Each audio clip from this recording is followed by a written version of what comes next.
we have the amazing Sandra Hall from Friction Arts, who's quite versed in DYCP. It's a competitive fund, and we know that there's a massive appetite for it, especially in the region. And we want to make sure that people get it right and have the best chance of getting it. So it just makes sense that we've got someone who's got a little bit of expertise in it to deliver this session for you. So before I hand over, I'm just going to share my screen, and just make sure everyone can see it. So let me do that now. Right, can everyone see my screen? I'm going to put this in presenter mode. Can everyone see it? Just give me a thumbs up. I can't see anyone. Yep, brilliant. So everyone can see my screen. I am now going to hand over to Sandra, who will introduce and just go through the sessions with you. So welcome to Sandra. Thank you so much. I'm going to hand over now. Yeah, hello everybody. Can you all hear me okay? Yeah, is that okay? Yes, that's fantastic. I can see from the chat that there's a lot of people with, some people are starting out, some people are more experienced. I really hope that I can cover everything as best I can today. And we've also discussed this morning that in the chat, if we don't get to all the questions today, then I'll make sure that we can answer them afterwards as well. There's quite a lot of people I don't know, which is really exciting because, you never know in your own region. I created Friction Arts with my partner Lee quite a few years ago now. We've also managed to buy a building in Digbeth. So that's what I'm doing in 100 years' time, making sure that there's a building that hasn't been turned into flats and that is there for artists, youth and community. It's called The Edge. So please check it out. We've just been unfurling rather than opening, because we went through a 2.5 year, very painful but very beautiful capital upgrade for the building. So for those of you who don't know us, please check out the Friction website and do come and visit, because I'm doing sneaky peeks at the moment. I've supported a lot of artists. Part of what we do in Friction, we're a small MPO. And one of the things we do in Friction is we do artist support. We also have a program called Word from the Wise, where we commission older artists to sort of work and hang out with younger artists so that there's some learning between them. There's a whole sort of raft of programs we do. But what I'm going to do is I'm going to go into this. It is a long session. I mean, obviously some people will dip in and out, but there's the recording. I do need to declare I'm ADHD, so I may wander around and come back, but that's also why we've got the slides and stuff. I'm very excited to be doing this. It's quite a new space for me to be teaching online, because I've never done that. I've always done most of my stuff offline, because I like to be in the room with people. And there are going to be other opportunities as well. We do life mapping stuff in Friction and stuff. So there'll be other opportunities for you to come and do more learning with Friction, as well as this fantastic program that Charlene set up. So the first slide is, oh, by the way, all the way through, just put anything in the chat, because we're going to look at them during the breaks as well. The first part of what I'm sort of aware of is that not everybody would have signed up to Grand TM. So in terms of preparing yourself to get into, to really get into, actually, could you go back on the slide? I've realized that I haven't gone through what we're doing today properly. Yeah, so we're going to go through the key elements of the DYCP today, and that is reviewing the admin, which we'll go into in a minute. Preparing ideas, tips and pacing. I put that in because I'm MD. I do things in particular ways, or I have my own systems for how I kind of get my ideas out onto paper. So I just wanted to share those with you in case that might be useful for people that aren't neurotypical. Mind you, I have to say, I don't think I know anybody neurotypical. So it's just some tips and pacing about how you own those ideas before you start committing them to paper and feeling, because forms can be so soul crushing. So that's what the preparing ideas, tips and pacing is about. Then there's the key elements of the DYCP, the 3 key questions. I haven't put everything, I haven't put a list of absolutely everything on those questions, because they have lots of sub questions, but I'll be able to read those out, and I'm sure Most of you have probably accessed the PDF Developing Your Creative Practice on the website, and they're listed there. So we'll go through those. Then the attachments, that they are really relevant and important, and people often leave the letter of support to the last minute. So I just want to sort of go through that with people. The budget also needs to speak to exactly what you're doing, and people often don't pay themselves or think that they should reduce how much time, and the Arts Council and myself are not going to want to see that, because actually you're vital and you're central to this piece of work. So it's really important that you get the commiserate amount of money for that. I can talk through some tips on the budget as well. And then the activity plan, which also looks quite onerous. But actually I've got some good advice and guidance on that as well. So I've tried to sort of go through everything in order, and we'll make sure that there's spaces in between this. Could I have the next slide? Thank you. So the admin, before you even get to doing the form, some of you may not have signed up to Grantium. This is a must. I mean, it is, we know it's been broken. We know that there's three things in life: birth, death, and everybody hates Grantium. Those three things we absolutely know exist in the world. However, and what I would suggest is, if you're really struggling with it, is to find a buddy that could maybe sit you through that. Because actually it can be really onerous, and it doesn't matter how many times I've tried to do it, I've needed my partner to help me with that. So if it is really, really kind of challenging you, I mean, they're quite clear in the instructions, but that doesn't necessarily mean it's going to work for you. But it is really, really important that you sign up to Grantium, and that you do that as soon as possible, even if they haven't released the information yet about the next DYCP, because it can take up to 10 days. And I think because they're reintroducing the system, it may take longer. And there's nothing worse than you thinking that you can't even fill the form in, to sort of crush your role on doing this. So so please, and also do it on a day when you're not going to work on the bid. I would do that as a separate thing, so that it really doesn't sort of soul crush.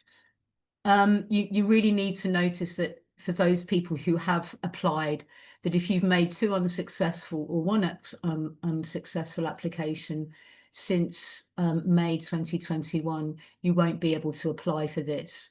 The worst thing that could happen for you is that you start this work and then you realise that actually you're not eligible. But actually, what I would say generally about the application is that I always feel, even when I get knockbacks, because I'm quite a good fundraiser, although I have to say the funding fairy's on holiday at the moment, because there's a lot of work out there needed to happen. But what I would say is that any application you do, even though if you do get a knockback, it's quite sort of soul destroying. Any work you do on yourself or describing your practice is actually vital and useful, and you can always have it there to cut and paste for future applications. So please don't think that anything you're doing, if you get a knockback, is because A, you're not good enough, or B, that your work's not good enough. It'll be simply that they'll be looking at each region. They'll be making a decision about balancing each region. They might get 55,000 fantastic applications from the West Midlands, but they've got to also look at the Northeast, the Southwest. So the decisions can feel quite arbitrary, and definitely don't take it personally if you don't get it.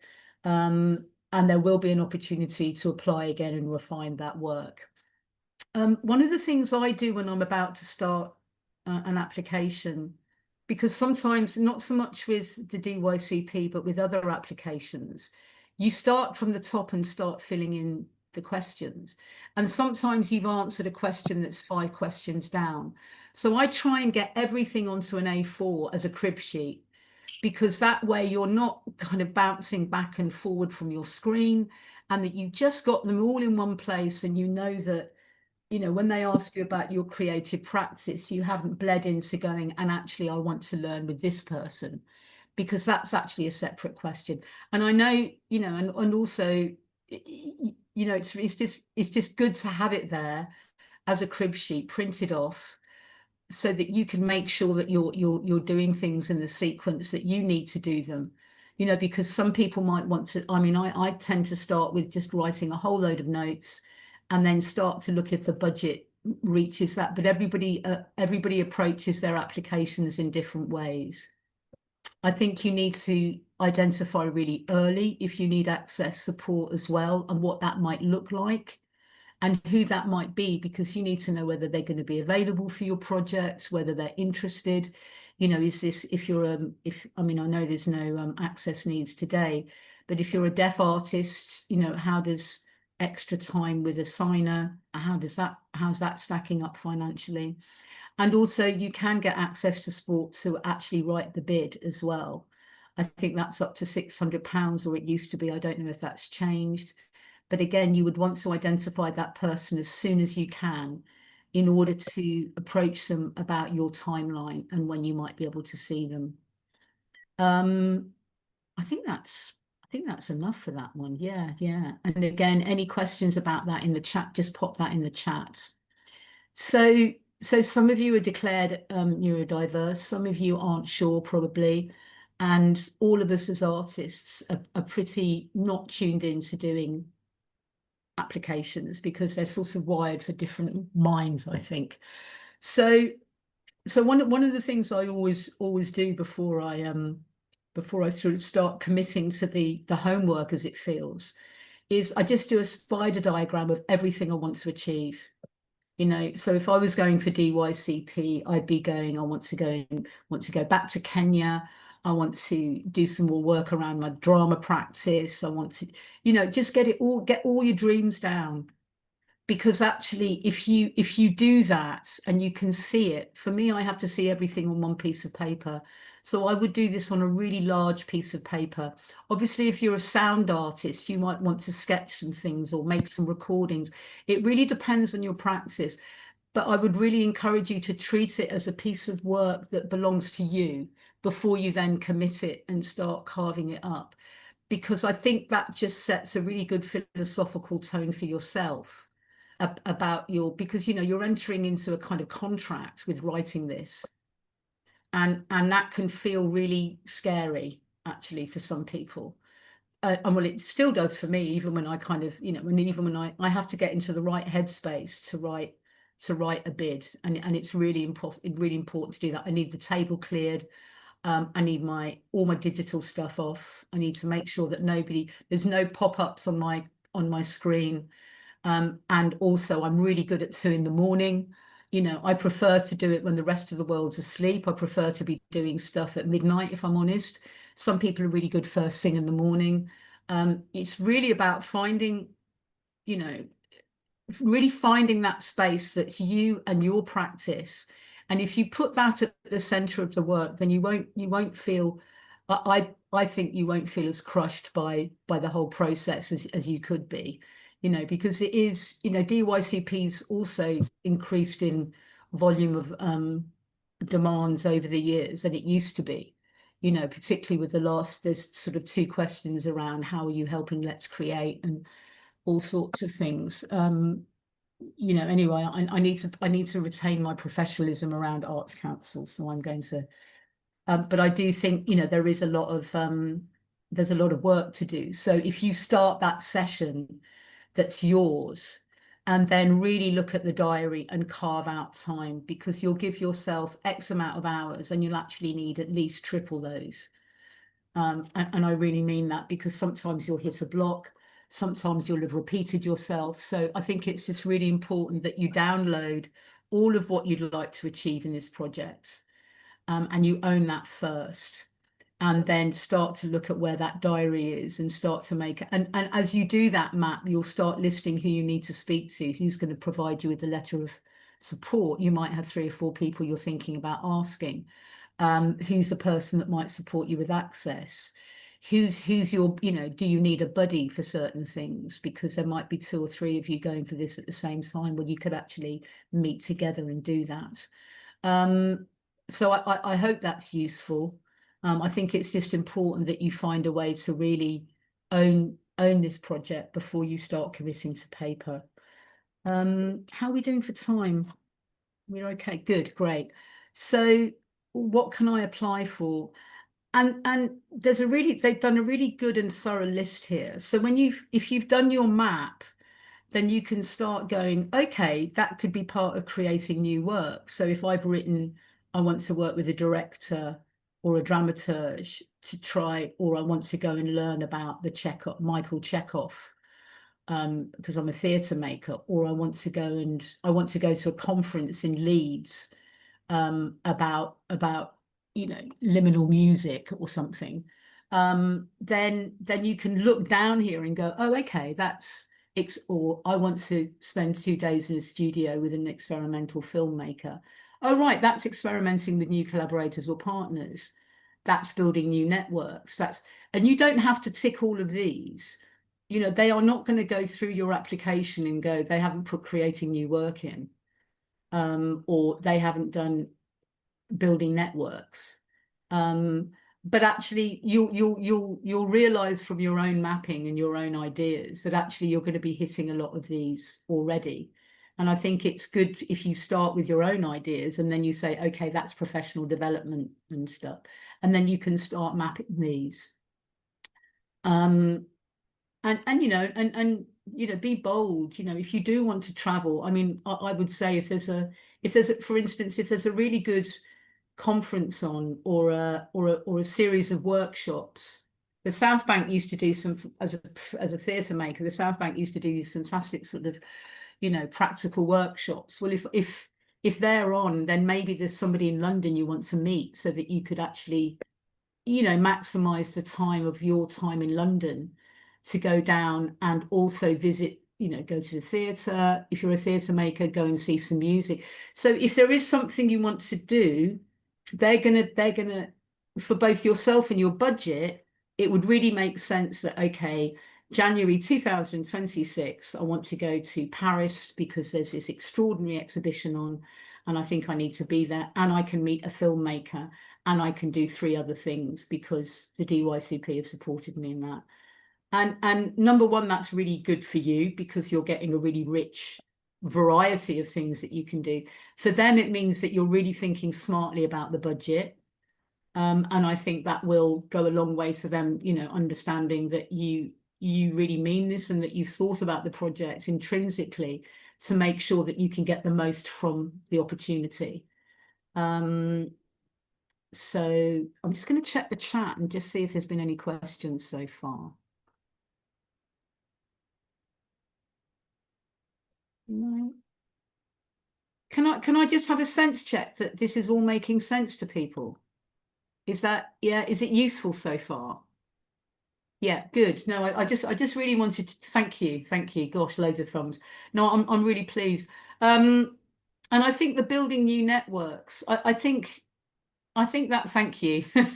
I think that's really interesting because there's a number of ways that I've built networks historically. Whenever we used to go to, because it's changed because of whenever we used to go abroad, we would go and find the artists, and we would just go to the bars where they drank. So if you're on holiday, it used to be that you would go to Old Town, but Old Town's now no longer Old Town and got loads of old buildings. It's been done up. So the artists have often been pushed out. But so even in your own kind of practice, I also go to one part of Birmingham a month, or I haven't done it for a couple of months now, that I don't understand in my own city. So, part of my own research is, where are people? What's going on? What's happened since Brexit? And I'll go to where I'm particularly interested in the flag areas at the moment. So actually, it may be that you come across a library in a part of Birmingham you don't know, and you pop in and look at their notice board. I think notice boards are always fascinating.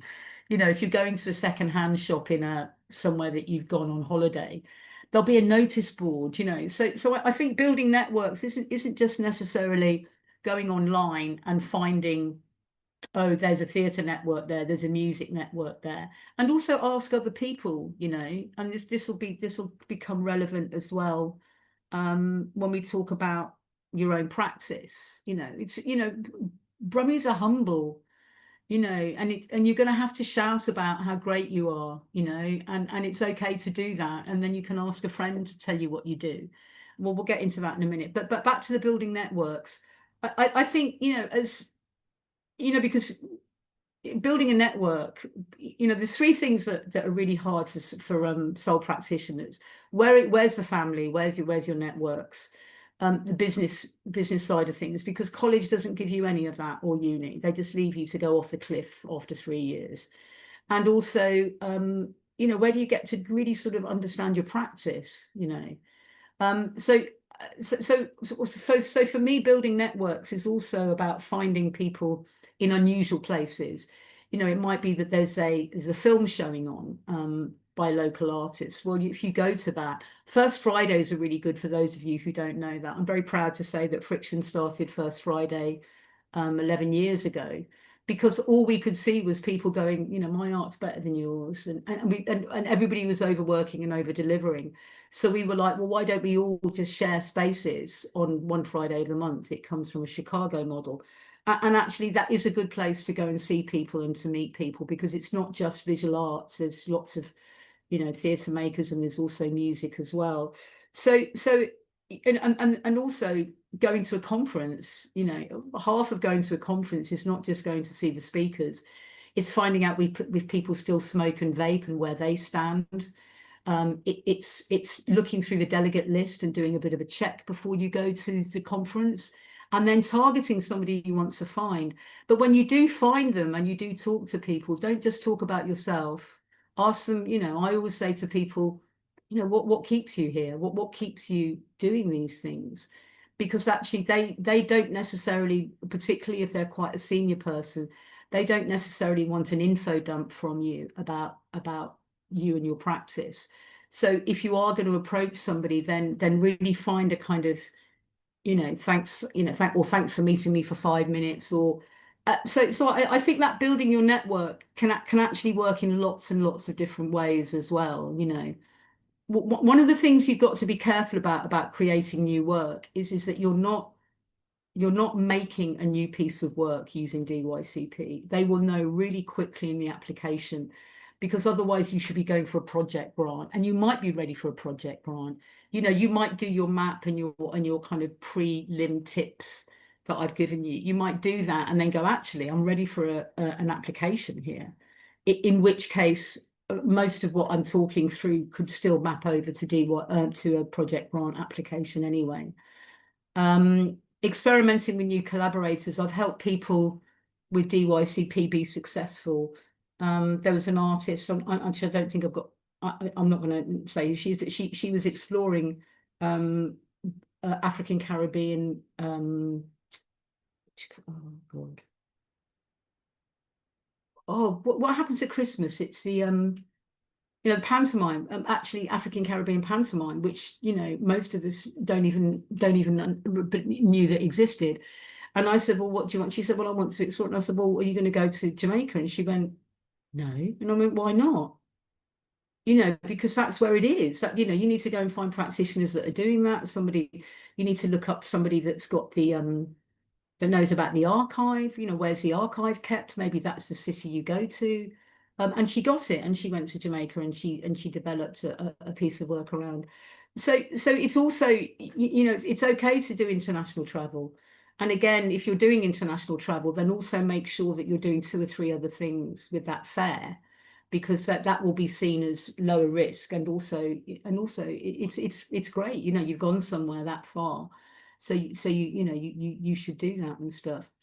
I also supported somebody they really wanted to develop their puppetry making, but they were really nervous about asking kind of, you know, clever practitioners that they thought were above, you know, in the year above them. You know how you think people are in the year above you.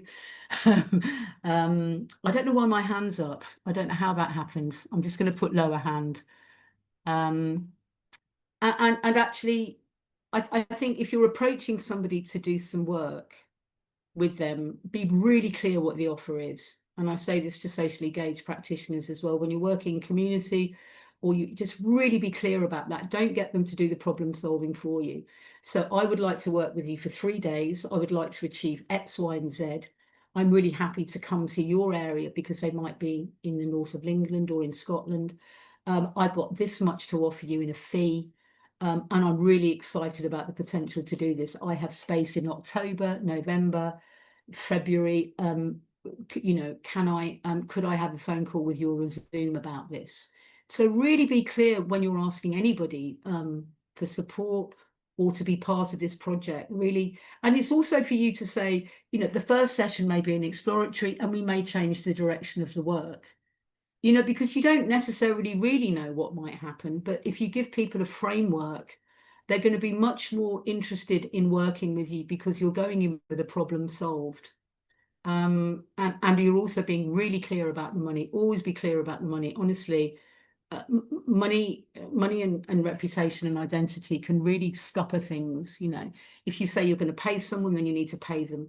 You need to get a memorandum of understanding or some kind of thing in place, you know, like a contract in place to make sure that you and also if you are paying someone, then they've got to deliver. You know, you don't want someone just talking at you for 2 days.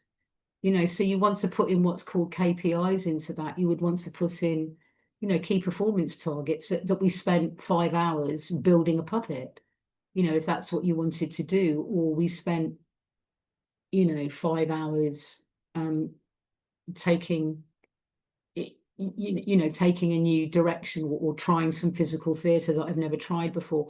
So, you know, because this is an exchange, you know, there is a transactional exchange if you're going to invite somebody to collaborate with you.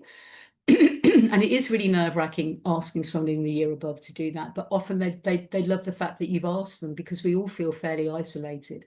I also wanted to say, as artists, we often think there's a party on somewhere that we haven't been invited to, you know, in our fragility. And actually, there kind of isn't, you know. So, you know, and the work you're making is valuable and important. And so when you're approaching people, you know, to go in with a level of confidence and saying, this is what I've achieved today, this is the direction of travel that I want to do, and I'd really like you to support me in that, and I can offer you this much as a fee. And people I really value that as well.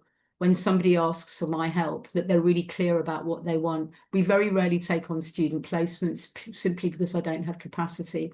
But I had a student write to me and say, I'm not coming for 2 days a week. I want to come for 4 days a week and I want to achieve this and I'm going to do this. And there will be this document at the end of it. And I was like, wow, okay. And actually we ended up supporting that artist and then they came and worked with us for a summer, and then they've gone on to do they're doing some quite senior producing work now. And that was because I understood from the outset that I wasn't going to have to be doing all the kind of, I wasn't going to have to babysit. I was working with an adult, you know, that really knew what they wanted. When it's practical steps to support your work to be more sustainable in the future. I mean, there's a little bit of a disconnect in some of this application that I've read. On the one hand, if you're a sole trader or part of a company, they don't want you to make stuff that builds your business. They want you to develop your practice. And yet they also want you to be more sustainable in the future. So obviously, if you're creating new skill set and you've developed your, what I call your pearl, you know, the thing that's in the center of you, you know, you're developing your practice and then you can income stream from that practice. Then obviously working with some professionals, increasing your networks, sketching some new work. I would never tell them you're going to create a new piece of work using DYCP because that's not what it's for. But you can talk about sketching. I'm going to sketch this piece of work based on, I don't know, death's very popular at the moment. So I'm going to be focusing on death, and I'm going to visit a hospice, and I'm going to do this, and I'm going to do that, because I'm going to shape up a piece of work that will mean I can sell a piece of theatre to hospices, that I can in the future. But right now, this is the work that I want to develop.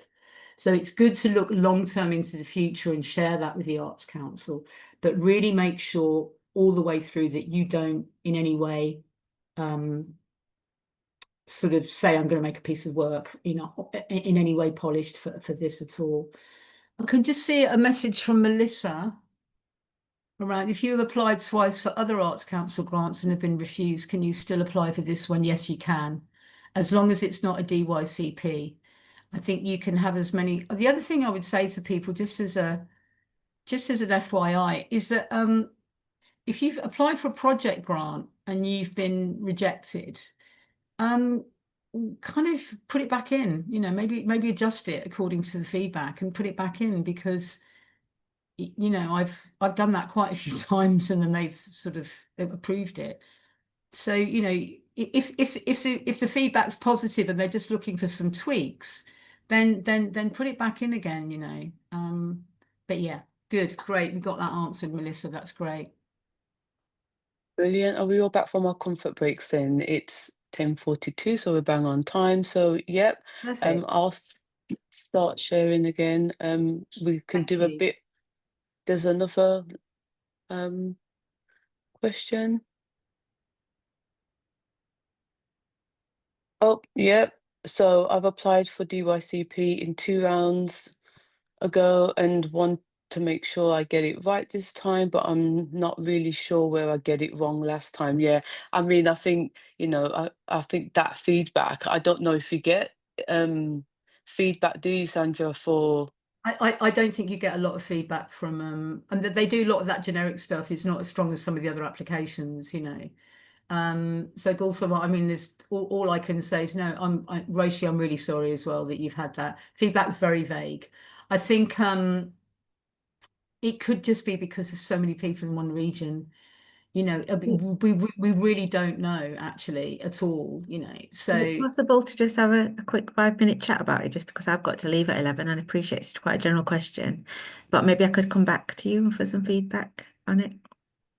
Would that be on the possible? application, I've got no bandwidth for that at the moment. I'm really, really sorry. Okay. I'm in the middle of finishing a very big capital build on the building. I'm really sorry. But I mean, take it to somebody else that's maybe had a successful one as Well, I well. had the application I had help with from two creative directors actually that run creative people and partnership projects in the Oh, Staffordshire I'm so province and sorry. one in Rotherham, and they both were really shocked that I didn't get it because I'm in Burton-on-Trent and not there wasn't very many applications locally. So I'm kind of like I'm not really sure how to change it up to make it, more. Sure, sure. So I think maybe it's just pot luck with the amount of competitiveness that's going on It, with it, it. So. it unfortunately it is massively oversubscribed and stuff. But can I just say that there might be other avenues where you can get that, you can get that funding. It's worth looking at Jerwood, although that's also really competitive. And Hugo Berg as well. If anybody knows that fund, BURGE. I mean, again, it's a new one, but I got long listed, but they had 1,700 applications for 10, so it's really tough out there at the moment. I respect that, and I'm really sorry I can't help you, Golson. I just want to be really straight that at the moment I'm No, like no, I appreciate that. I know I'm you're I'm very clear in the way you speak, so it's quite refreshing to listen to you as well. So oh, thank thank you. you. I really appreciate that. Okie doke. Let's crack on with the next slide, and I'm kind of hoping that I don't have to wish anybody luck, because yeah, I know your ideas are good. So this tell us about yourself. And one of the things when you're answering these questions is to sort of be aware that this goes into sort of first base tick checking. So what they'll be looking for, somebody will be literally, they'll have a form that will literally, I mean, for those of you, they will literally tick off each question whether you've answered it. Okay. And one of the things it says is tell us about your creative practice.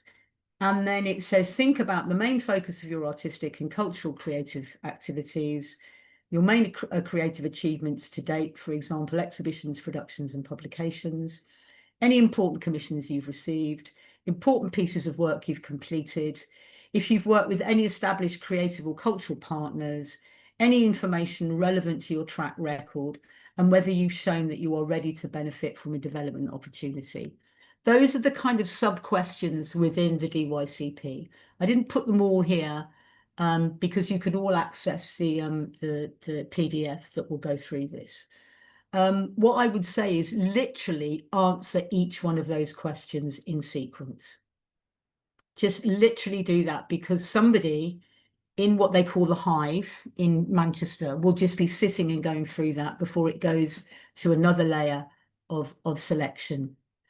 So, you know, they've given you a guide for a reason, so follow it. Because often what I've done in the past is I've flipped things and I've gone, oh, I do this and I love this. And, you know, but it's also because it's you and your creative practice, this is the place that you can also put in your really positive and your really confident philosophical statements, you know, because I actually do believe that theatre can change the world. And I actually do think that socially engaged practice can do that. It's good to flip to this, actually. Thank you. And we can go back to the other questions. But actually, it's really important that you do some confident statements and that you don't just do brummy humility. Well, I'm sort of, you know, I've been doing this and I'm quite interested in I'm quite interested in, you know, in music. Well, no, you're not. You're a musician. You know, you're a theatre maker, or you work in a socially engaged practice, or whatever your work is. And this is the space that you can also really say, I'm utterly committed to developing this practice because I want to make this impact in the world. And be as, you know, be as convinced on paper as you are personally about this, and do it in your language. You know, really, I mean, when I see the word liminal, I just, you know, I kind of go, oh, here we go, someone's used AI. And a lot of people think that because, you know, because the arts is dominated by a white middle class history, people think that they have to find the right language and often try and say things in a sort of clever and arty way. You've got to stick to who you are, because that's you've got a chance on paper to present yourself and your language, and what that means to you is that that's the best way for you to describe it. If you're struggling with describing that, ask a friend what you do. I had a fantastic friend called Rhonda, and I said to her, you know, what is it that we do that you think is unique? She said, oh, you make art where you live. You know, you don't ask people to come to big buildings. You make art in the public realm, or you make extraordinary things happen in awkward spaces. You know, actually, those strap lines have endured with friction for years, because sometimes you can't describe your own work. So go for a pint, or go for a cup of tea, or go for a walk with somebody that you trust, and just say, what is it? What is it that I do that you think's unique? Because they will support you, and they'll go, oh, and you know, if you're offering to buy them lunch, that's really, really, you know, so that there's an exchange there. And that will also give you, it will make you feel less lonely when you're doing the application, because, you know, this friend or this colleague or this peer has said these things to you. So that is really important. Beware AI, because actually, you know, you will, some of you will use it, and I get that. I've used it sometimes as well.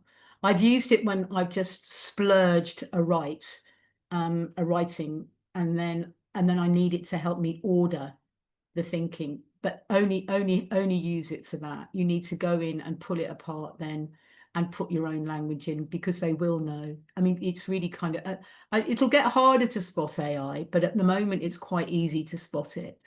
And again, the language, and sometimes they get it completely wrong. You've got to remember that it's an aggregate of what your presence is on the net, and it might be other people's language in there as well as your own. So I think it's you know, really, really important that you make sure that your own language and your own story is in there. And essentially they want to know where you've come from, why you started this. You know, I changed my practice. I was doing television and theatre, and then I moved to Birmingham to join Geese Theatre Company to confront offending behaviour using drama in prison. That's when my practice changed. It was like, I no longer want to sit in the dark and play to Guardian readers anymore, I'm afraid. I really want to make work that can speak to issues that are in the world. And then, you know, friction is developed into kind of socially engaged practice, you know, live art, site-specific work. But actually, you know, tell them that story. You know, I was working with one guy, and he was really struggling to just put his biog together. And then, you know, it turns out that he was from a fourth generation tabla playing family. And I'm like, wow, that's what I want to hear. I come from a fourth generation tabla playing family that started in somewhere incredibly important. Um, and I am now the fourth generation, and I want to take this practice into being culturally relevant to children in Birmingham, whatever it was. And actually that's a story that will make you stand out. Often we think we have to tell people about all the clever learning we've done. Actually, you might have something utterly censored. There might have been that moment in your history when I saw a piece of Polish theatre in 1984 before the wall came down, and it absolutely changed my life. I ran home crying, and I knew that I wanted to do physical theatre, and I no longer wanted to do kind of telly and film. Really, I just was so blown away by it. I mean, don't overwax lyrical with them. They don't want to know every single nuance, but understanding why you're doing what you're doing, what instigated you to make that, to become that practitioner, and then how you got here, what you've been doing, who you've been working with, which then, if you can just flick back for me. Thank you. That thing about tell us about your creative practice. That will be, I've worked with these people, I got permission to do this work, so then you can start listing stuff. But I think laying down where you've come from and why, and it's the same as tell us about your developmental opportunity. All of those three questions, I would absolutely encourage you to read exactly what they've said. So in your development, they've written, how will you seek out opportunities that will benefit your development? How ambitious your activity is, which can be really intimidating, okay? But the ambition is for you. It's not the ambition for being higher up or well known in the sector. It's the ambition for you. We can fund small one-off opportunities such as a research trip, but we're more interested in supporting expanded periods of development, which give you the time to really explore and work in new ways. If the application shows that you can manage the activity successfully and what you want to do is realistic and well planned. If you have plans in place to access the networks you want to work with. If your application includes taking part of a residencies, please note we would only expect to fund residencies if the experience is tailored to your development and not off-the-shelf residencies. So build your own residency, essentially, is what I would say. How will you seek out the opportunities that you'll benefit? I've been researching this. I've spoken to peers. I've attended Culture Central planning sessions. I've been to Theatre Cup of Tea with, in the region. I've been to the rep development thing. So they know that you're taking this really seriously. And from that, I now understand that I want to do this, and I'm going to work with this practitioner, and they live in Scotland, so I'm going to go there, and I'm going to go and work with the practitioner in Paris, and while I'm there, I'm going to do X, Y, and Z, and I'm doing that because I want to get these skills in order to develop this work, and these, so in the future I will be able to do X, Y, and Z. They also talk about why now. Why now can be quite a tricky one for some people because, it might have been an epiphany because, I don't know, you'll have an epiphany about why now. For some people, I worked with an artist. Unfortunately, she didn't get it, but her work was around perimenopausal actually, and she was right in the middle of it. And she's like, that's why I need to do it now because I actually want to do. I want to do this while I'm kind of exploring what's going on with my body and the way people are treating me and stuff like that. And in a way, I think it was probably too personalised for the Arts Council. But the why now, I think, is actually a really important question. And they also, let me just see what they say there. What is the main aims for the activity? So why is this important for your practice at this point? And how will it help create future opportunities? So think about what your main aims are for the activity. Why is this the right point in your development time? What you want this development to lead to? What will be different about your practice as a result of this development? And actually this is quite, I think this is one of the difficult questions actually, because in a way you've come to a decision to do DYCP probably quite instinctively about this is what I want now, I want to shift, or you're a mid-career artist. I mean, I actually said to Darren Henley, you're very obsessed with emerging artists. What about submerging artists? You know, what about the people that have been around a long time that are still doing it? And what support are they getting? And actually part of the research that the Arts Council came to us with led to DYCP, which I'm really proud of actually. Because actually it could be, do you know what, I was talking to someone in the park the other day, and they're an amazing filmmaker, but actually due to aging, actually, and also just being tired of how difficult it is to fundraise, he's completely moving into he's always done his own music for his films. So now he's moving into music and being a composer, and he got his DYCP because actually what he said is that I can no longer commit the time and effort and energy into the filmmaking that I want to. I've got a great track record. He's done some amazing short films, a couple of features, quite low budget ones. And actually what I'm ready to do now is to move into making work that can be accessible, available, that I can tour, that I can do new things with. So his was about a career shift within his music, and he could explain that really, really kind of succinctly as well. And that's so, you know, it could be a time thing. It could be the fact that actually you've done, you know, you're an experienced performer, that you've made this happen, but actually you want to move into directing. You know, it might be that actually that's the shift, that within that you now realize that you no longer want to be in front of the camera, if you like, or in front of the audience. You want to be a builder and a developer of work. And then what I would say is that, you know, and my track record is this, and I've done this amount of work and I've toured internationally, but actually what I want to shift into is being a director or a producer. And if that's the case, then the reason for that now is that, you know, is that you've understood. It's about how you have to articulate this. Yeah, I'm starting to waffle now, so I'm going to stop. But I hope that's really clear, the why now.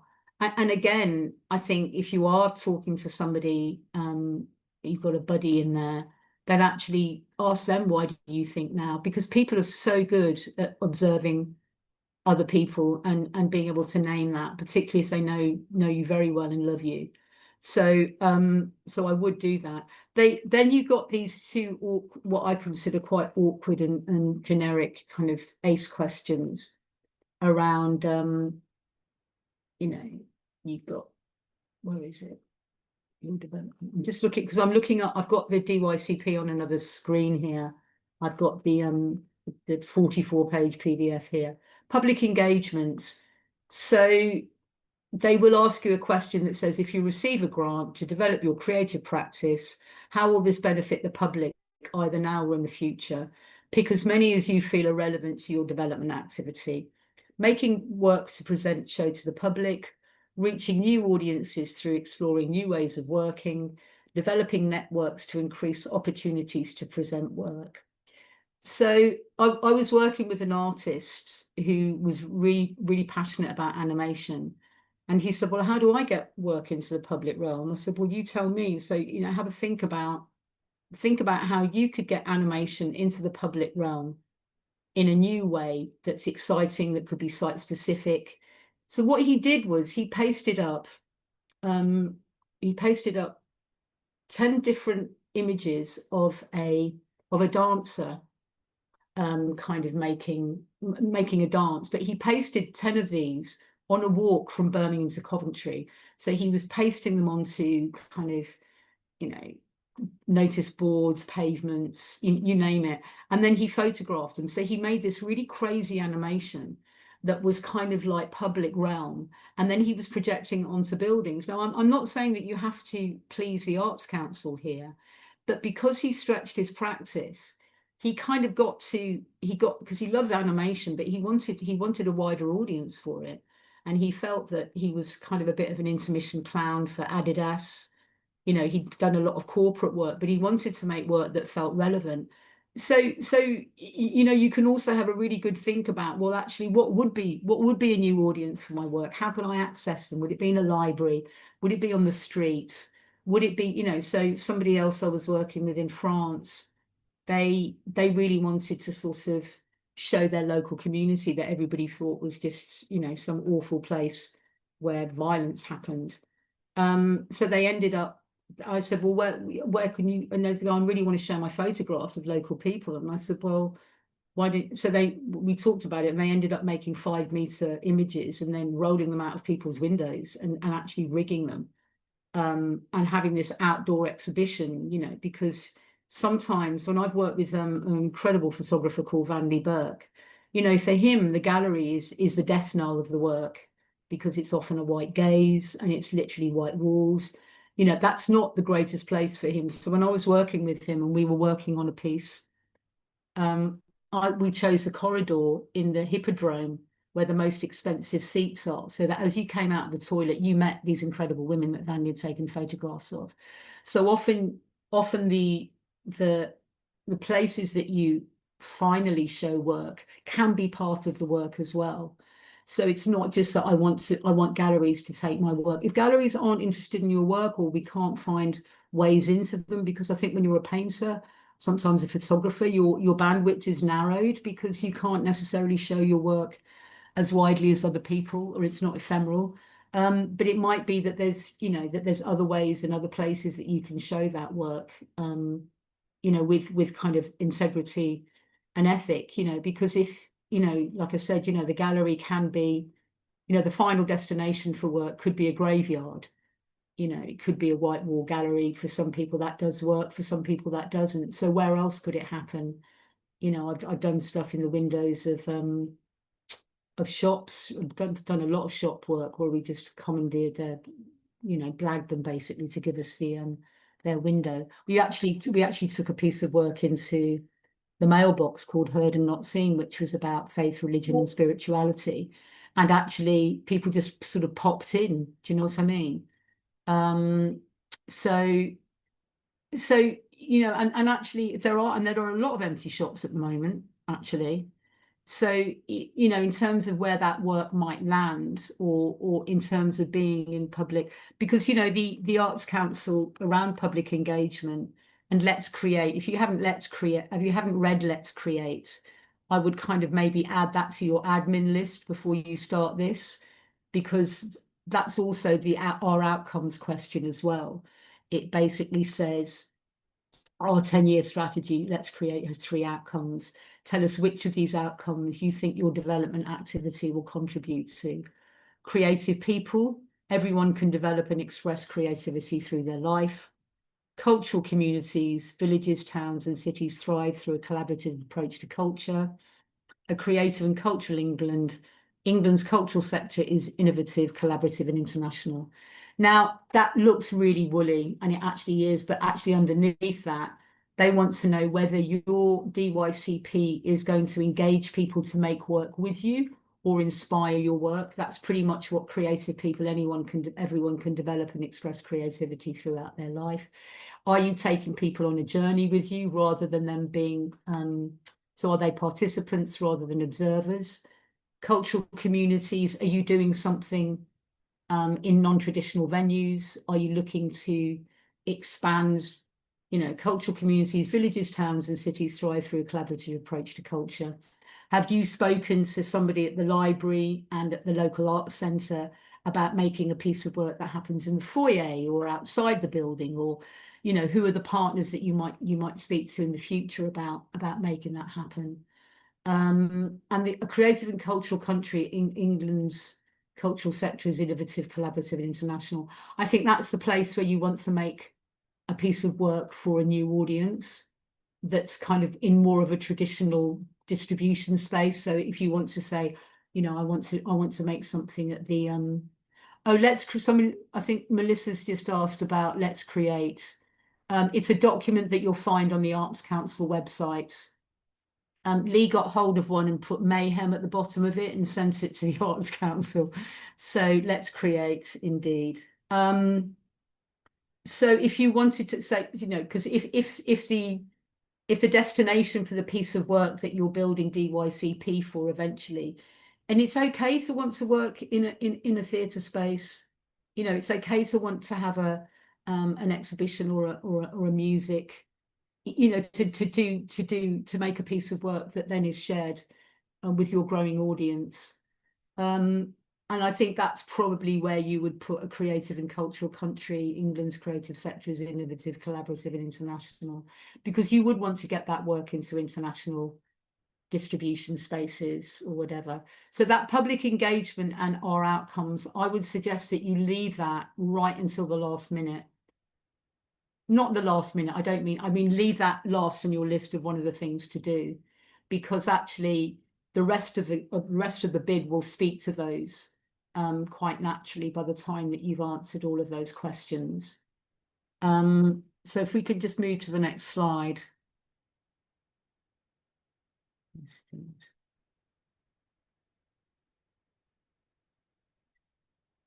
So again, you know, where you've come from, how you've got here, what, yeah, the attachments, yeah, and the letter as well.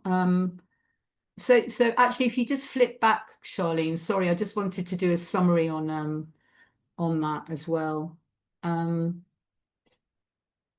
If you could flip back to the one before, thank you. And again, I can't emphasize enough the importance of language. You know, when people apply to us for jobs and stuff, you know, they just haven't read up about friction.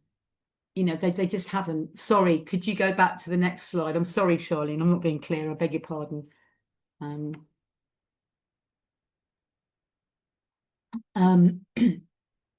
So you know, read the application, read it again and again and again and again, so that you really know what you're answering. And those 3 questions, all of the subheadings, you know, like activity focus, you know,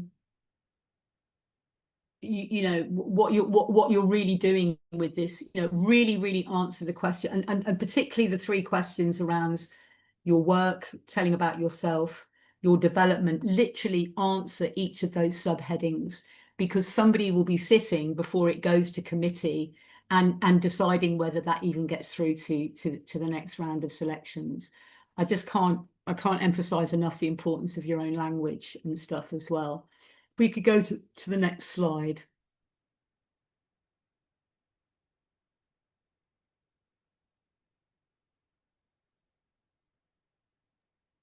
Are we on Yeah, attachments? Yeah. yeah, we're on attachments now. Yeah, we're doing good for time, actually. I can rattle, can't I? Okay, Are there so the any letter. reflections in the chat? Yeah, let's have a look. We're just one question of whether are we sharing the slides for this or just the recording? Yes. Sharing the slides as well. Okay, thank you. Yeah. Yeah, so yeah, Melissa, the Let's Create is on. It's their kind of strategy document. It is worth knowing. It's always worth knowing who you're talking to. I mean, it's a lot of I mean, I really struggle with a lot of reading, so I really understand that. But you can do this in kind of bite-sized chunks as well. So the attachments are incredibly important, actually.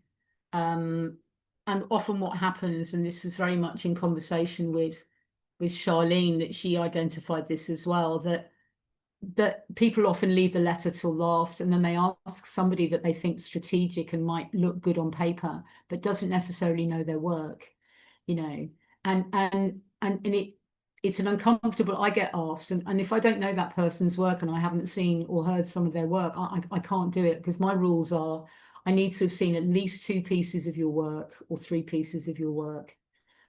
I need to have had a conversation with you in order for me to really offer a proper assessment, not just because of my own professional reputation, but because I really like to do things properly, and I really like to do them well and respectfully. And if I can't represent you respectfully because I know you or know of your work or know you enough, I'm not the right person to do that, you know. So, you know, the letter needs to be a champion, an ally. Maybe it's somebody that you've been bouncing with that's already spoken to you about what they like about your work.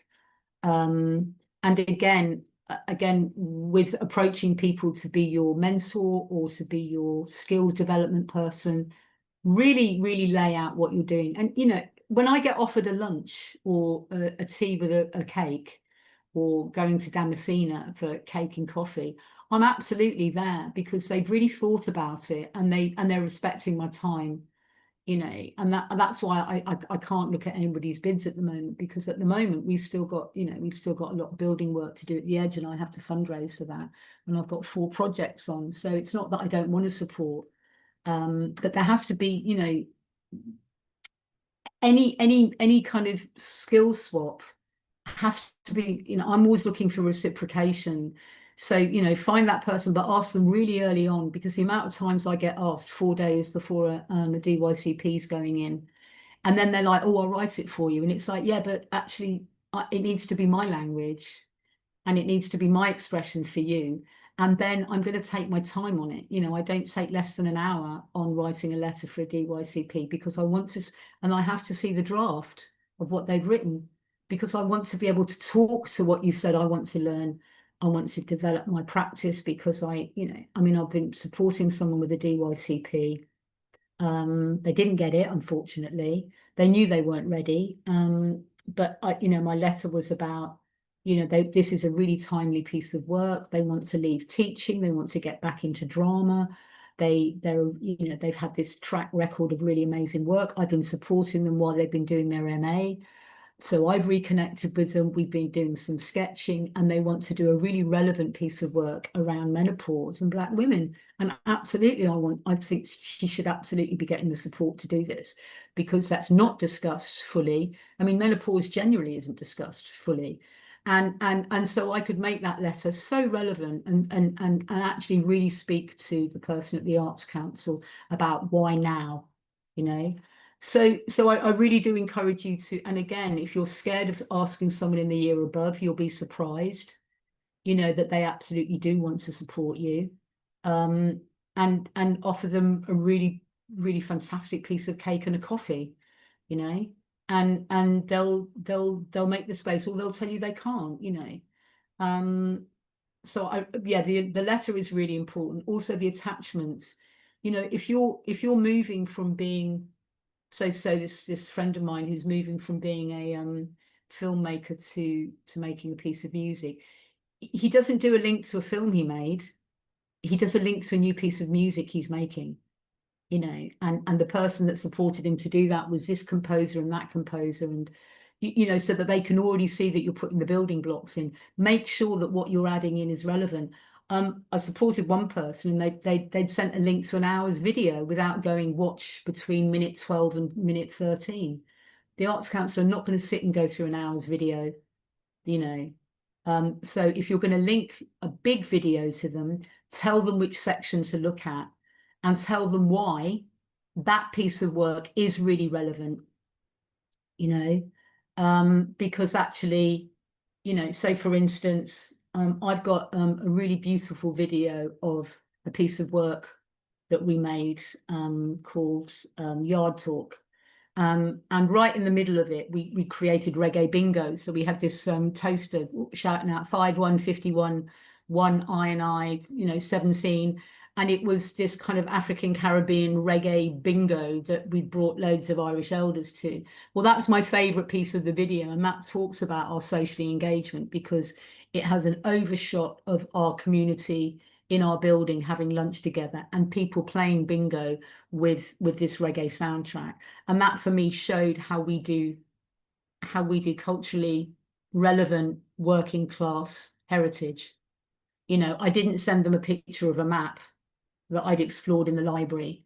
So make sure that work is really relevant, because you only get one shot at what they're looking at, and it may just make that thing sing.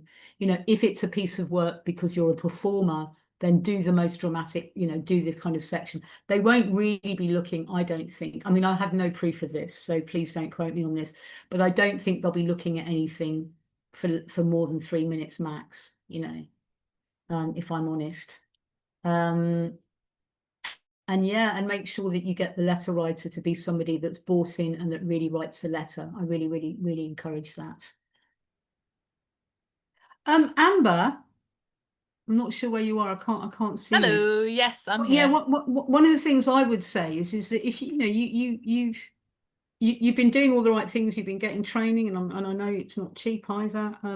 I think there's almost a DYCP opportunity for you to go and sketch show or do some work in progress, Hmm. you know, in some key places with a mentor watching you and giving you feedback. So if you like, you're taking it to the kind of, again, you're taking it to the year above. You've got the training, you don't Yeah. feel kind of quite ready to get out there with your new style. You're still identifying what your style is, and therefore you want to go and sketch it in some places. You know, you don't want to go as far as doing I mean, I wouldn't put yourself on the front line of doing you know, when stand-ups have open slots. I wouldn't do that. I would create those work in progress spaces with other professionals, but it might be community members as well, where you put on your own sketch, you put on your own sketch show or your own sketches where you try out.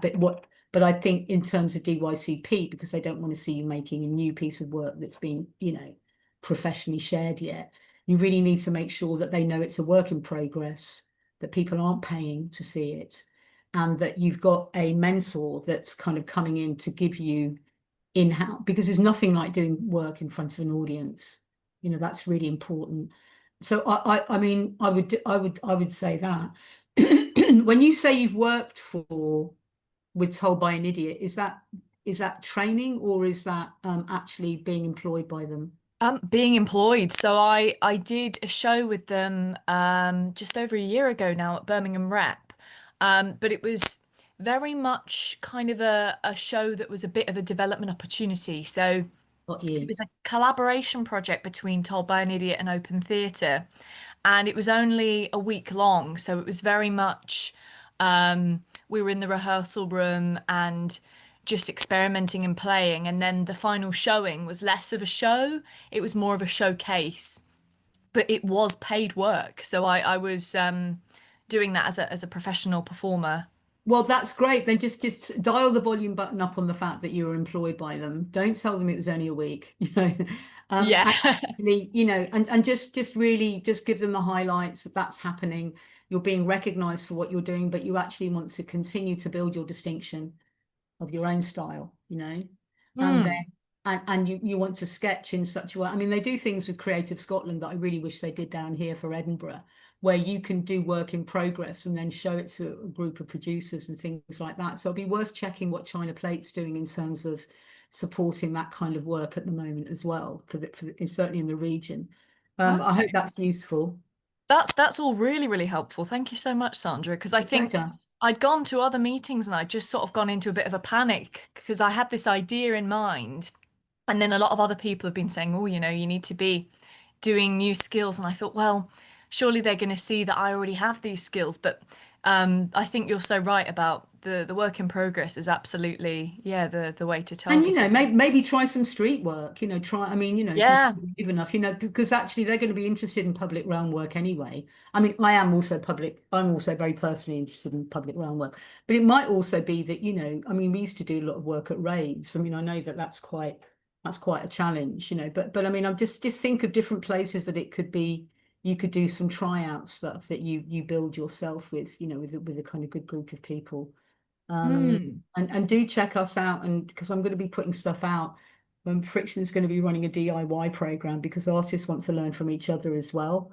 So that's going to be coming online in kind of 26. So please do get in touch because I'm always interested in working with I other, absolutely will. Is particularly there an around email, performance and that. Sandra, that Yeah, that if you you could go use? to any of you, if I put it in the chat, if you go info Amazing. at live at Friction Arts, please do get in touch, get onto the mailing list, all of that stuff, everybody, so that you can see what's coming up. Yeah, great. Amazing. Thank Yeah, you so much. Roshi. My question's quite similar to Amber's actually. So I sort of want to voice it, but it's sort of maybe just repeat. You might find yourself repeating yourself. I'm not sure. I think for me, my failed DYCP application was kind of aiming to do what you've been talking about, Sandra, about like kind of building on some new building blocks that I found myself doing professionally and going, oh, there's good opportunities here professionally and artistically that I haven't been invested in for the best part of my career, and that this is a good, this will help me kind of like put more eggs in that basket kind of thing. Yeah. And so I wasn't successful with that. So kind of my background as a theatre maker and performer and writer, but really focused on theatre. And my DYCP was about kind of experimenting in creating audio artworks and writing, and writing for audio, digital. And I think since that failed one, which is a couple of years ago now, what I've noticed is that my friends and colleagues that have been successful because they seem to be having a complete, what's the phrase, step change, like but more than a step change, it seems, professionally. Like the successful ones seem to be going, well, I used to be a theatre maker, but I would like some DYCP money, please, because I want to write a novel. Or I am a theatre director, but I want to now look at movement direction or choreography. Or I was an actor, and now I want to be focusing on vocal work and vocal coaching and a vocalist. Or and to me, they seem like completely distinct shifts. But so, I mean, what are you noticing in terms of? Have you got anything to say about that? Is that the? No, I just think that, well, you know, if you want to move into audio, then what does that audio look like? Because what they don't want to hear, and I don't mean this in any way disparagingly against podcasts, but they don't want to hear that you're doing a podcast 15 people might access. They want to, you're going to move into the audio sector. And then, you know, you're going to take all of your skills that you've already got and your reputation, and you're going to rise up into that sector as well. I'm not saying that's okay, but that is what they want to see. So, you know, somebody who's already got a standing, that's doing director, that then adds a whole other layer of right, okay, I'm going to do sort of choreography straight physical theatre work. That's going to add to their kind of cachet of stuff. It's still speaking back to their original application. And also, I would say this to everybody very candidly but also very carefully, that it's also okay to change midstream when you're get the DYCP and then do what you want. Almost, you know, get the DYCP based on the direction of travel that you want, in a way that you think will get heard, and then you can do some nuanced stuff that maybe you didn't share with them, you know, as that, but be really clear that you are going into a new space, and that it's quite intrepid. You're excited. You're going to take this with you. You're going to work with this person, and long term, you think it can look like this, and this. You know, but yeah, I mean, what I'm seeing is I've got no, I can't see any patterns that have emerged from DYCP, but I think you're right in what you said. People, it's step change, but it's also, you know, because like I said, my friend went from being a filmmaker to being a composer now, but he did also used to compose his music. He just wants to be recognized for that and move into a peer-to-peer world of composers so that he can get his music out. You know, you've frozen. Okay, you're back. No, that's okay. Was that useful? Yeah, really helpful. Thank you. It's sort No of worries. seeing it for what it is, I think, and yeah, that's really helpful. Yeah, it's not a place of nuance applications. The nuance comes later, but that's why you should also need to lay it all out and see your nuance, and don't let go of that spiritually, but absolutely answer the questions. And, you know, it's homework basically, I'm afraid. Thank you. That's fine. I'm going to do some work on the budgets. One of the biggest places that most people fail or stumble is the budget. And I wish actually, because if I thought we'd had this much time, I would have actually prepared a budget sheet for you all. I can still do that. I mean, these are the headlines, artistic and creative. So I will talk you through this. So the budget has to speak to the plans, you know, in a big way. So I always start with my dreamscape, and I write that up in note form. you know, and it might be that I want to go back to Kenya, I'd like to go to Paris and stuff, but actually I'm probably only going to get one international sort of, you know, opportunity out of the DYCP. What I would say with the budget is I would say that at least 50% of that budget needs to be going to you and or artists that you're going to work with. That's my kind of rule of thumb about what they like to see, you know, because what they want to do is they want to be investing in artists, and you need to be paying yourself at proper rates. I mean, yes, it might be okay to sort of drop down from 250 to 200 or 175 per day for yourself. But actually your professional colleagues, they're going to want between 250 and 300 a day. So you have to bear that in mind, and you have to meet that respectfully. Artist and creative costs as well. I mean, I'm always putting food and drink in there. So if you are doing a socially engaged project, or Amber, if you are going into a space and asking people to feedback about your work, put some refreshments on. That also shows the Arts Council that you're thinking about your constituents. You know, you might need some materials, you might need some props, you might also need somewhere to rehearse and do things. I mean, that's when you come to people like Friction and go, if I gave you a skills, we've got a cred edge scheme at the Edge. So if you can't afford rehearsal space, then you come and volunteer. And in return for that volunteering, we save up your credits and you cash them into user space. And also, if you can get in-kind support, that really speaks a lot to them. They know that you've spoken to lots of, so if the rep gave you rehearsal space for 2 days, or a room, or the Mac, I mean, the Mac don't give a lot of free space, so I wouldn't necessarily approach the Mac straight away. But if there's small places like, I know, for instance, Ward End Library has a really good community room.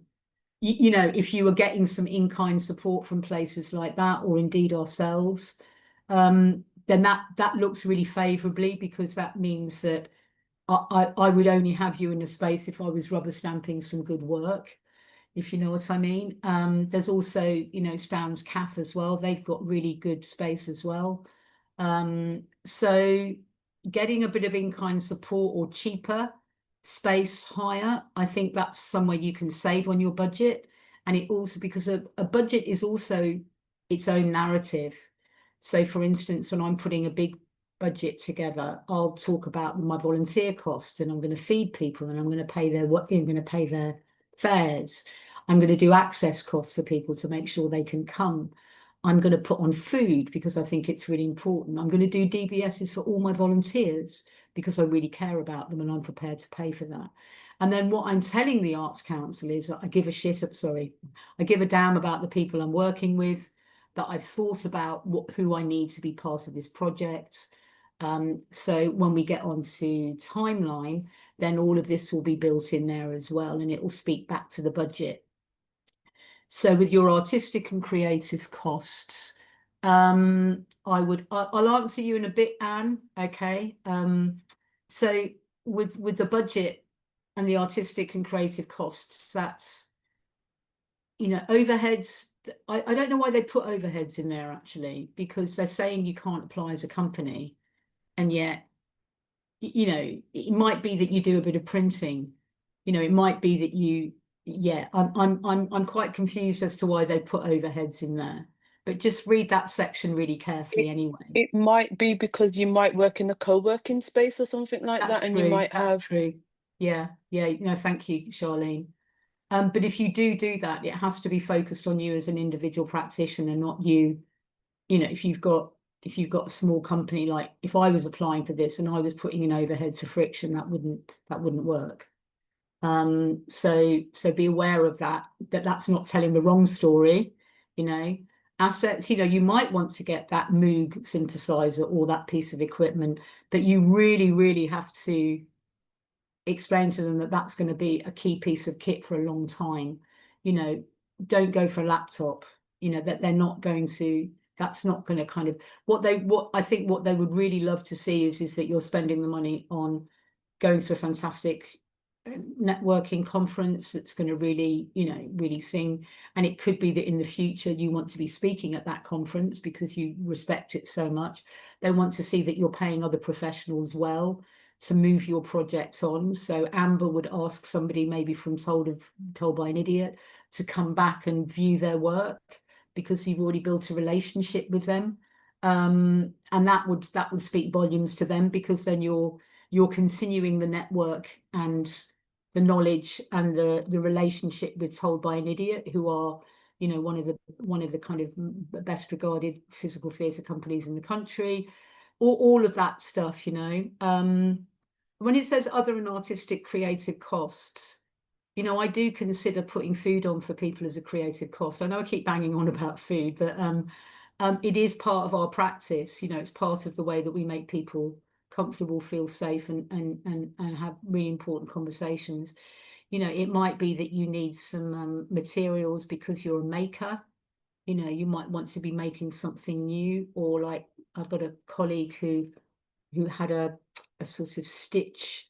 She wanted to find a way so that people could stitch together. So she had somebody help her design a thing where you could sort of pass a needle in between the two of you and make this thing. So it might be that you want to work with a designer that helps you consolidate a design for a piece of work that becomes part of your practice. That would also be in there in terms of other artistic and creative costs. Anything that you're never sure of, put it in other spending, because they'll tell you otherwise. And the other thing is, I also had supported an artist to get a project grant. And they said, oh, I never ended up spending money on X, Y, and Z. I'm going to give them back the money. Never give the money back. Okay. Nobody ever expects a project, what's it they say? No battle, no battle plan ever survives contact with the enemy. Once you're in process, it might be that actually you're, so for instance, when you do your travel, make sure you give yourself per diems so that you can eat every day. And not just a hotel or a cheap place to stay, but that you've got some. So if you're going to Venezuela to explore something, then you need to make sure that you've got money for the bus between the cities that you want to be in, and also that if you are meeting somebody, that you would buy them lunch. And actually, when you put in that level of nuance in the budget, they know that you've really thought about things. And I know it feels like minutiae, but it also means that you're not out of pocket when you travel, which is really important, because most of us are sort of not living with a lot in the bank, are we? And then personal access costs. Again, you need to know really early on if you're going to be accessing some support. I think sometimes people that are doing work from first-person trauma, it would be really good for them to have some support with that.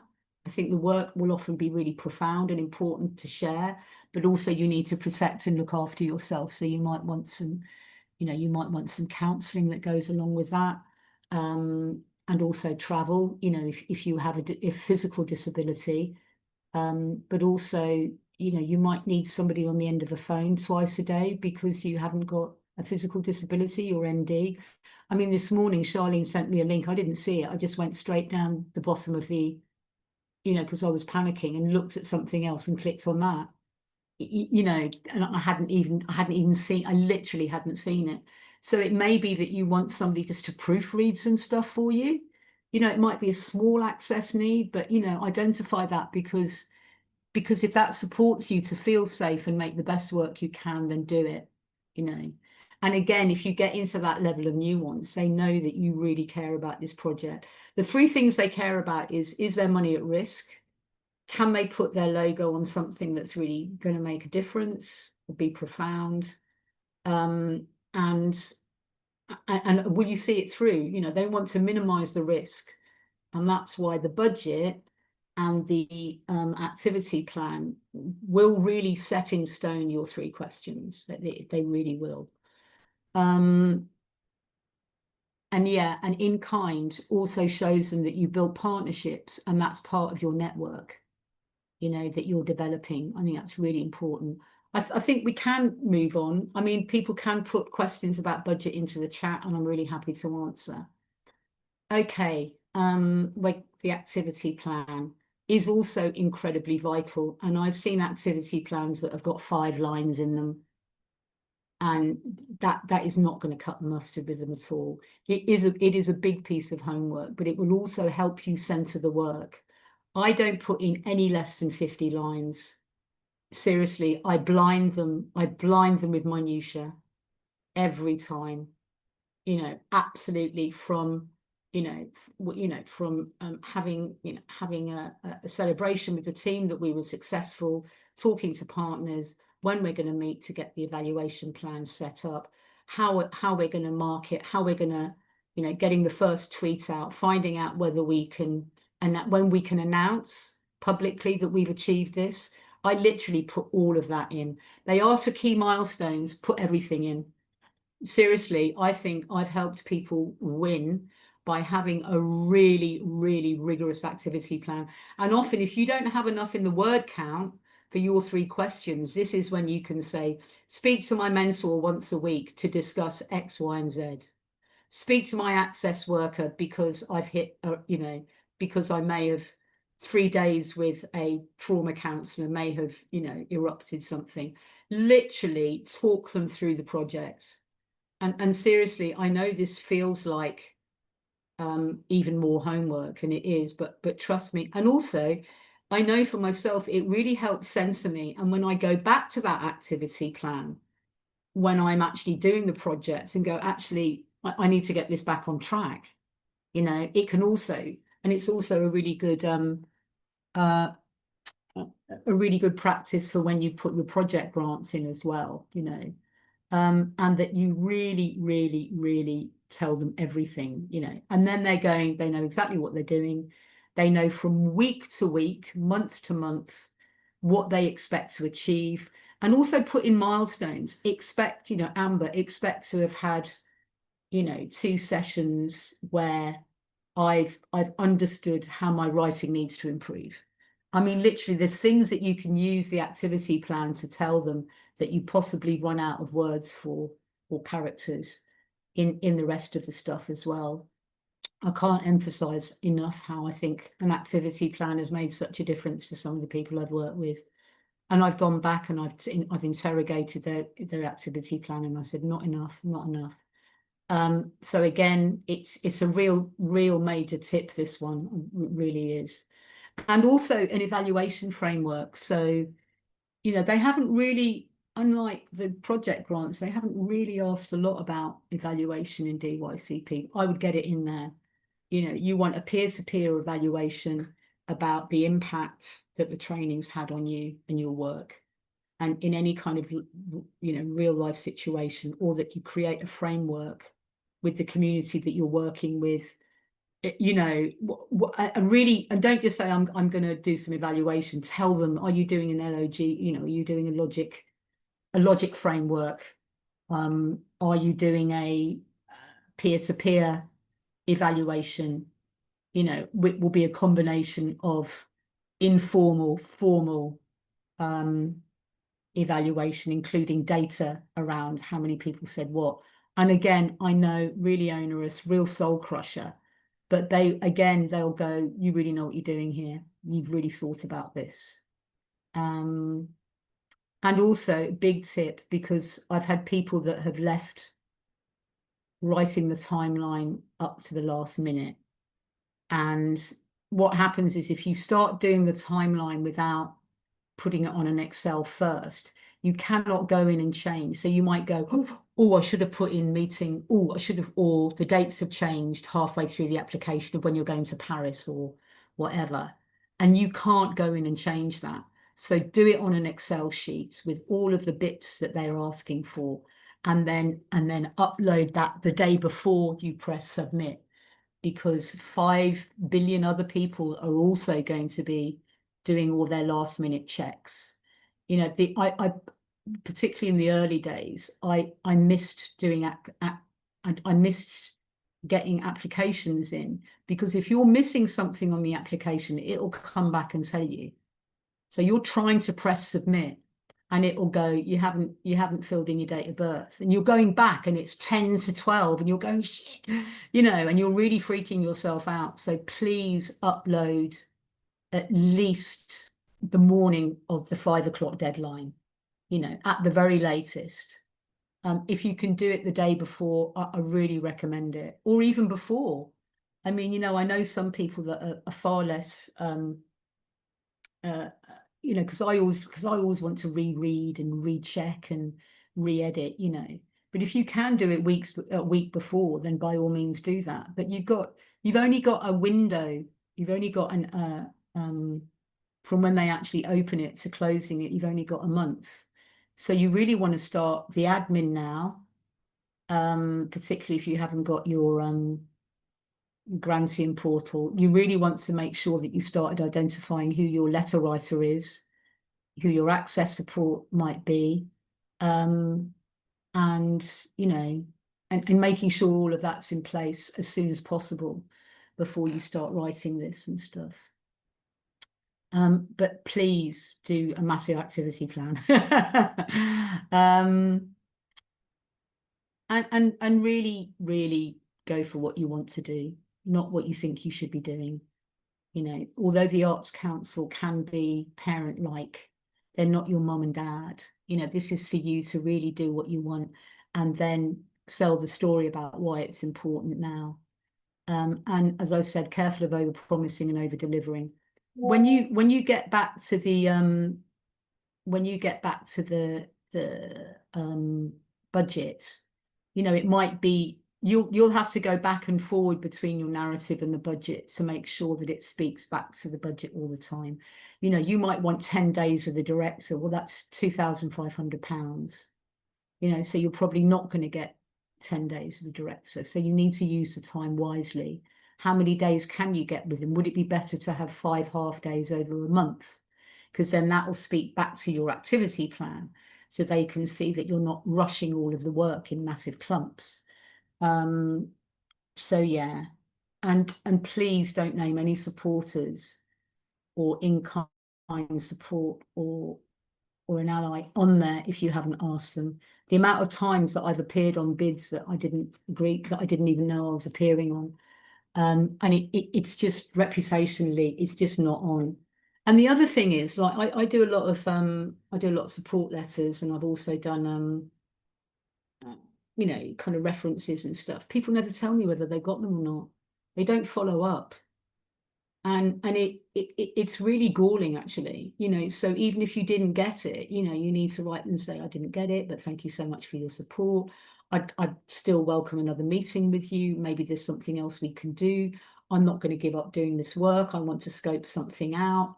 You know, I can't tell you how, you know, and I found out from somebody else that they got it. And it's like, well, why didn't you tell me, you know?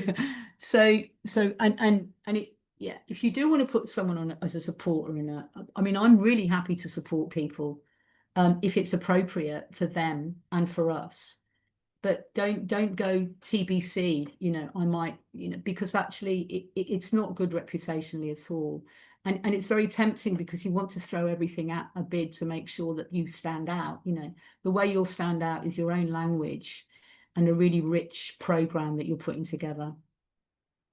And we're just coming up to midday, and I think we should start taking questions. And is that okay? Yeah. Okay, that was a lot to take in, but I'm glad that we've had a bit of a chance to let it breathe. And if anybody's got any questions, you can either put it on the chat or you can just switch your mic on and say it. And anything that we don't get to answer today, if you stick it in the chat, we can try and answer it retrospectively. Yeah, and let me answer you. What I mean is that sometimes I know for myself as someone with ADHD, I do a massive info dump, and actually they don't need to know about every single part of my life and every single part of my practice, even though I'm trying to persuade them that I'm brilliant. So I suppose what I mean is that you give them the really detailed milestones of what you want to achieve. You know, it might be that halfway through you've got 4 days with the director and they can't do it with you, or you actually realize that they're not the right person for the job, or actually you put them down but you were never quite sure whether they were the right person. It's okay to change that, that, you know, nobody's sticking a camera in your workspace and stuff.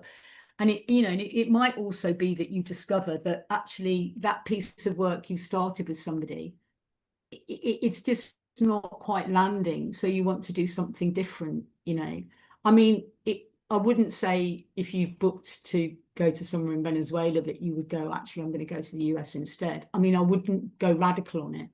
So I suppose what I mean is that, yeah, you could go in lots of different directions, but what you need to do is you need to give them a really good instinctive map of where you think you are going and be really confident about that, you know, because you said here, I'm currently at a very open starting point where I could go in many directions. So this could potentially be an issue for me. I think you have to do some work now on getting, I actually don't have to do anything. I'm not your mum. I'm sorry, Anne. I'd really encourage you to do a really big map about what you do want to do, because maybe if you're not ready for this DYCP, that you do the work where you are ready for the next one. So I would absolutely map out all the things you want to do, all the different directions you think you can go on, and see which one really speaks to you. Because when you see it drawn, it somehow, I think, will speak better to you. Does that make sense? You can unmute. Yeah, it does, definitely. I mean, I have got some ideas, but then every now and then I sort of come up with something else and it starts leading me in a different direction. But when you said at the beginning about doing the whole kind of mapping it all out, I think that's exactly what I need to do, because I'm really only at the at the beginning of sort of considering doing this anyway. So this has been really useful. Thank you. That's a pleasure. I would also say, you know, get that buddy and start bouncing with people, because they'll ask you questions about it. Yeah, I've asked a couple of people to do that. So yeah, when you said, I thought, yeah, absolutely, because I can't. Yeah, it's good to be able to have a conversation about it, really, and put it into words. Yeah. No, that's great. I won't wish you luck because I don't think you need it. Thanks.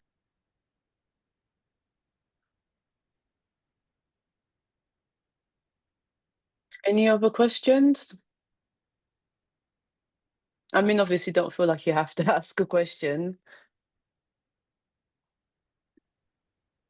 I have another one.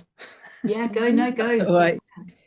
And it's about, I think, again, another difference between kind of maybe thrusts of applications. So you mentioned as an example earlier on about how kind of popular death and dying as a sort of thematic exploration is for a lot of artists.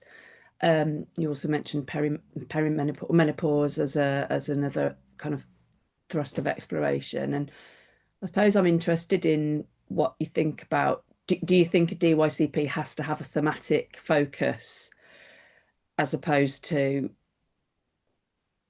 just the practical upskilling or changing of discipline, if you see what, for want of a better... I think it needs to have an application of development.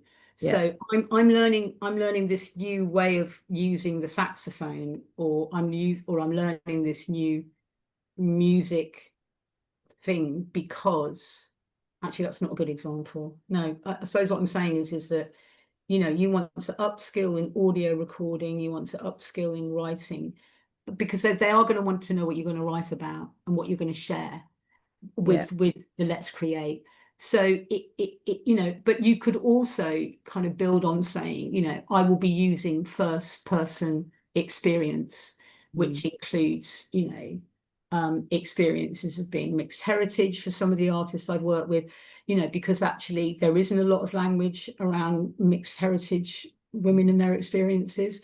I'm also increasingly intrigued by how different cultures, you know, manage death, and actually what things, you know, I mean, I've been talking to a friend of mine recently who spends a day a week giving her mum respite for her dad's dementia, but the things she's doing are just, she taught her dad to do marbles. You know, he played marbles and he went, this could catch on, you know. And it was just, and actually she's finding a part of a dementia story that she doesn't realize actually would just lift people that are going through that caring experience, that would just give them the comfort to know that those moments, that they are really precious, and that's not the thing you think about when you first think of dementia.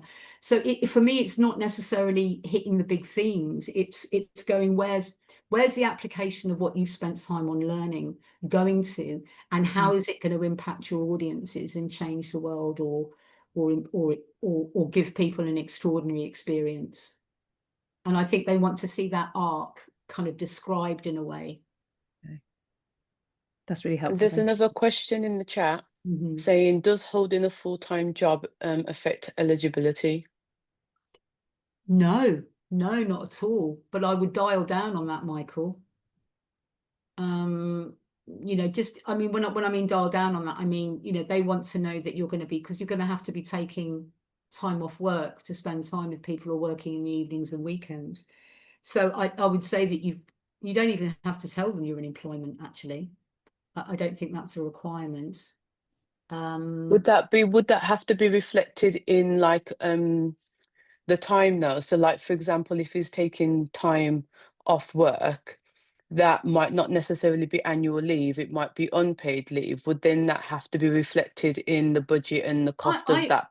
Yeah. Well, that's interesting. I wouldn't put that in the timeline. I wouldn't say I've had to take unpaid leave, because they don't want to see you taking risks with your economy, as it were.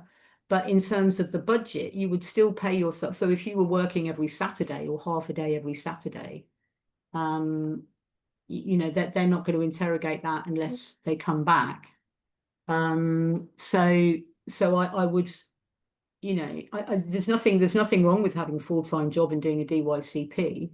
I mean, I don't know how young you are. It would exhaust me, but actually I know that when I was my 30 self would have done evening work or taken time off or whatever. Don't forget you've got bank holidays as well. But it won't affect your eligibility at all. And when I mean dial down, don't tell them things they haven't asked for, and make sure you pay yourself, because even though you're on a full-time job and you're getting paid for things, they still want to see within this project framework that you're paying yourself. Yeah, thanks, Sandra. So just to add in a follow-on question, if that's okay. Just in terms of like the activity plan itself, in my head, I'm thinking like a Gantt chart to pretty much show your working of the days you're working and stuff like that. And you talked about maybe working weekends and Saturdays, for example. Is that frowned upon when it's in that it's not? They won't let you upload that. They've got their own system for how you put the timeline in. And that's why using an Excel sheet with cut and paste, so that you mirror their question and you have it in a list. So you can change dates and move it around and then just upload it in sequence. Because I don't think they allow you many other attachments. So, but certainly for yourself, if the Gantt chart helps you see what you're doing, then use whatever tools you need to feel safe. Perfect. Thank you very much. And No thanks worries. for extending. We've got another question from Shin. Yeah. You mentioned this a couple of times, sorry, that to make new work, does this mean the application is more focused on the development process instead of the concrete outcomes? Yes. So, you might want to, what's your art practice actually, Shin? Hi. My art practice is visual. I'm a visual artist, so it's.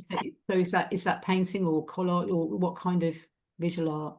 Paintings and sculptures. Okay. So actually then,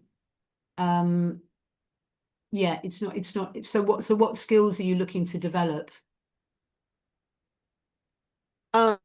Actually, I haven't started to think about it. Okay.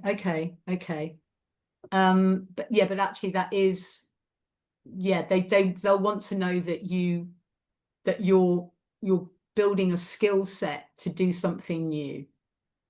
They don't want to, that they won't be paying for the new. They'll be wanting to know that you're using you're developing your visual arts to be more you want to focus more on the 3D than you have on the 2D, and you need to work with X amount of designers and sculptors in order to try a new, maybe it's a new material that you've never worked with before, because you want it to be sustainable, and therefore you want to be able to put it outside, whereas most of the sculpture you've been working on is inside. but you're not making the sculpture. They're not paying for you to set something in copper. Do you see what I mean? Is that useful? Yes, thank you. Is it like if I want to make something new from a new skill or new material, that would count. But Yeah. I want to continue what I've been doing. Yeah. It won't. Yeah. It's not about making a new thing. It's about building the skill set to make a new thing. Okay. Yeah, that's very helpful. Thank you. That's okay. So Amber, I'm hoping eventually to form a theatre company. No, I am going to be forming a theatre company in 2 years' time, and therefore this will help me build X, Y, and Z. Okay, we're back to language. They don't want to, I'm committed to forming a theatre company in 2 years' time, and this would lead me to the right peer group in it to enable me to achieve that. Gotcha. Thank you. Yeah, no. All the hoping and eventuallys, take them out. Seriously. Confidence. And I don't mean that in an arrogant way. I know that, I mean, one of the reasons that I love this region is because it is so humble, actually. But actually, this is the time to shine your confidence. Yeah. Yeah, and I think it just takes away that like uncertainty, and like they want to know that they're making a good investment, like that they're sure that this person is going to do what they say they're going to do. So hoping just makes it sound like, oh, maybe I will, maybe I won't. That's not a solid investment. So like that's what they want to hear in the language. Yeah, this is unfortunately very transactional. They're giving you money to do something, and they want to know that they're not they're not, it's not high risk.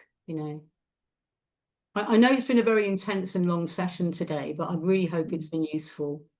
Hey guys, is there any way I can ask a question at all? Absolutely.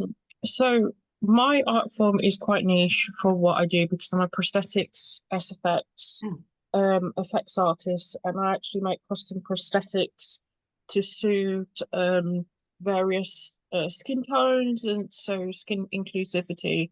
But I also like to, because I work on set, I also like to give opportunities to people coming up in the career or who's interested in the career to come in and stuff like that.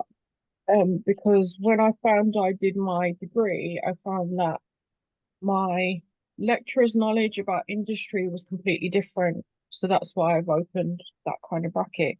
But I noted that I've watched, excuse me, my head's in a muddle, I'm trying to figure out everything that I'm trying to say all at once. So I've noticed that obviously applying from a makeup aspect, sometimes it's frowned upon because it's makeup. Sorry, you went a bit quiet there. Can you just repeat what you just said? Sorry, applying from a makeup aspect, because even though I'm a prosthetic artist, they class me as makeup, which I'm not. It's a little bit frowned upon when you're applying for stuff through the Arts Council. How do you suggest going around that? Well, it says who can apply, and there's a list here because I'm just looking at it because I've got a screen up. And it says, I mean, it got dancers, choreographers, writers, for the artists and craft makers. I mean, can you just talk a little bit about what you'd like to achieve from the DYCP? So basically, I just need support in developing myself further. So I've done my degree in the arts of specialism, media makeup they call it, but I particularly specialize in silicone prosthetics. So think of casualty, I make open trauma wounds and all of that jazz, but I actually make it from sculpt all the way to the product that you actually apply, and I apply them on set as well, if that makes sense. Yeah, and what is the development that you want to So undertake? I wanted to go into foam latex making of the product instead of silicone, because silicone can be quite expensive. Right. So it's quite a narrow bandwidth of what you want Yeah. to learn. I think that is going to be challenging for them. It absolutely is. But the other thing is that nobody has to go for 12 grand. If you actually went for a small amount of money, yeah, and you said yes, but also that you were, I mean, I'm just kind of riffing off my instincts. I think you'd have to expand what you want to learn, to indicate that you want to be more of a, because I mean, you'll see, we're just going back, because I know you said something about being a CIC.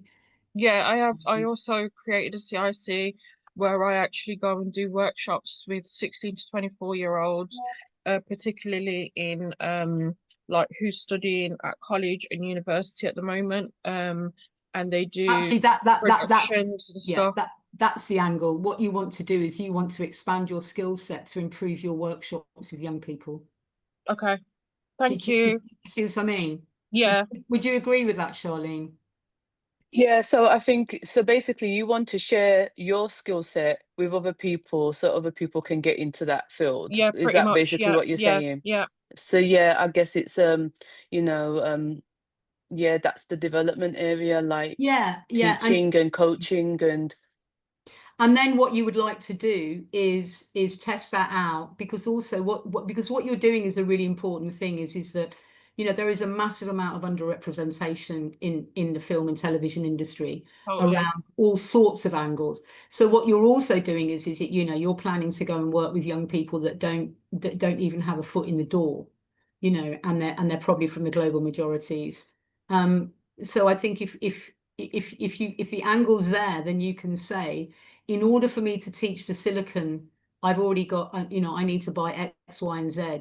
In order to work with what was it, latex, I need to get some further specialist skills. And once I've got those, I've got a really rounded workshop offer in order to inspire young people from the global majorities to attempt to get into new parts of the industry that they thought that had a glass ceiling on for them. Yeah. Okay, thank you. That's fine. And let me know how it goes, please. I will do.